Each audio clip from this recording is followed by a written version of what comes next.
Barricade ಅನ್ನ ತಳ್ಕೊಂಡು ಬಂದ್ರು, ಅದೆಲ್ಲ ಇದೆ.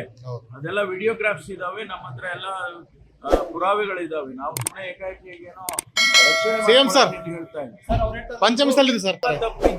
ನಮ್ಮ ತಪ್ಪಿದ್ರೆ ಕೇಳೋಣ, ಅದೆಲ್ಲ ಏನ್ ತೊಂದರೆ ಇಲ್ಲ. ಆದ್ರೆ ತಪ್ಪು ಯಾರು ಮಾಡಿದವರು?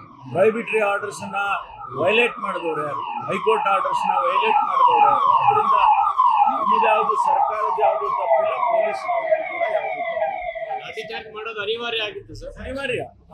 ಅದೇ ಕಾನೂನು ಕೈಗೆತ್ಕೊಂಡು ಅವರು ಕೈಗೆತ್ಕೊಂಡು ಸುವರ್ಣಸೌಧಕ್ಕೆ ಬರ್ತಾರೆ ಅಂದಾಗ ಏನ್ ಮಾಡ್ಬೇಕು? ಪ್ರಿವೆಂಟ್ ಮಾಡ್ಲೇಬೇಕಲ್ಲ. ಇಲ್ಲ ಅವೆಲ್ಲ